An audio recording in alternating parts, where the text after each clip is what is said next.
how to make a discrete frequency distribution or a discrete series or a frequency array by using tally marks or tally bars. Step 1. A table is prepared with 3 columns having 3 headings. Number 1, variable. Number 2, tally marks. Number 3, frequency. 3 columns बनेंगे. First column में value आ रही है. Each possible value of the variable is written. Each possible value मतलब marks study हो रहे हैं out of 20. तो 0, 1, 2, 3, 4, 5, 6, 7, 8, 9, 10, 11, 12, 20 तक ईच पॉसिबल वैल्यू, चाहे उसकी फ्रीक्वेंसी 0 आ जाए कि सर 18 तो किसी के भी नहीं है, तो वो बात की बात हो गई. लेकिन ईच पॉसिबल वैल्यू आप ले लेंगे. जो 0 है फिर वो बाद में मैं अपने टेबल में नहीं दिखाऊंगा, ठीक है ना. तो लेकिन each possible value will be written. जो नहीं आई फिर उसको हम डिलीट कर देंगे. तो पहले हम उसको विजुअली और फिर बाद में आपकी टेबल का पार्ट सिर्फ वही बनेगा जिसकी कोई फ्रीक्वेंसी है. जिसकी कोई फ्रीक्वेंसी है. 0 है तो फिर वो आपका फाइनल टेबल का पार्ट नहीं बनता. अभी पता चल जाएगा आपको.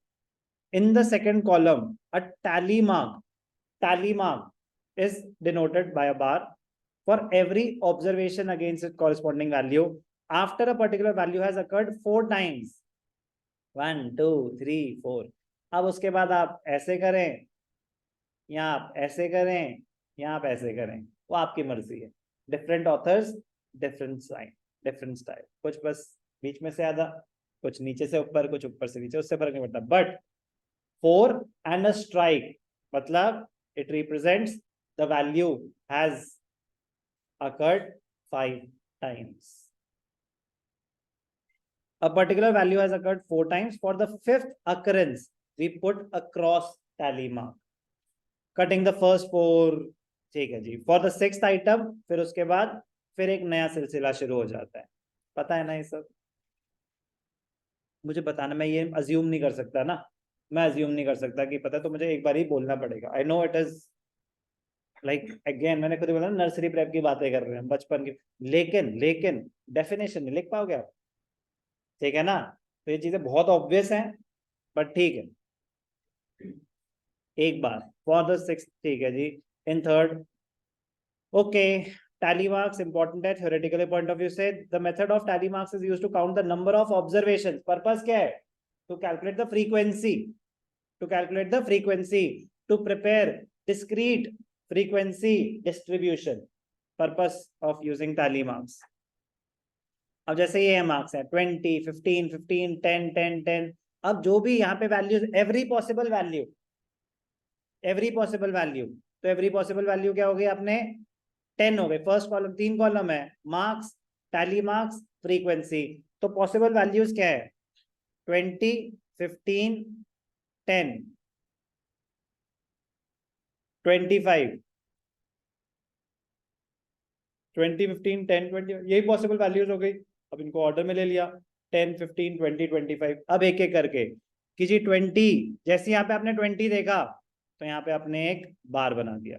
फिर आपने देखा 15 तो आपने 15 पे बार बना दिया. फिर आपने देखा 15 तो 15 पे बार बना दिया. फिर देखा आपने 10 तो 10 पे बार बना दिया. फिर 15 तो 15 पे बार बना दिया. फिर देखा 20 तो 20. जैसे जैसे दिखाते जाओ ना, यहाँ पे क्रॉस करते रहना प्लीज. छोटी छोटी चीजें बट वरना आपको बार बार सब दिख रहे हैं. तो जैसे आपने किसी का बार दिखा दिया ना, उस आइटम को क्रॉस कर दो. जैसे ही किसी का बार बन गया उस आइटम को अपने डेटा में से क्रॉस कर दो, that it has been counted. Otherwise गलती हो जाती है. तो इन छोटी छोटी चीजों का ध्यान रखना है प्लीज. बन जाएगी टैली मार्क्स की distribution. But please crossing is very very important. गलती हो जाती है कभी कभी जल्दबाजी में, तो बचें उससे. In the frequency distribution, the marks of the students are a discrete variable which can take integral value. It must be noted that in case of discrete frequency distribution, the identity of various observations is not lost. मतलब 10 अलग, 15 अलग, 20 अलग. It is possible to get back to the original observations. कितने बच्चों के 10 आए पता चल रहा है, कितने बच्चों के 15 आए पता चल रहा है, लेकिन यही होता है मार्क्स 10 to 20। तो कितने बच्चों के 10 आए ये नहीं पता चलता, कितने बच्चों के 15 आए ये नहीं पता चलता। फॉलो करेगा, मतलब मैं बस ये बता रहा हूँ कि यहाँ क्या कहना चाहते हैं, यहाँ कह रहे हैं कि हर वैल्यू दिख रही है अलग से। The identity of various observations is not getting lost।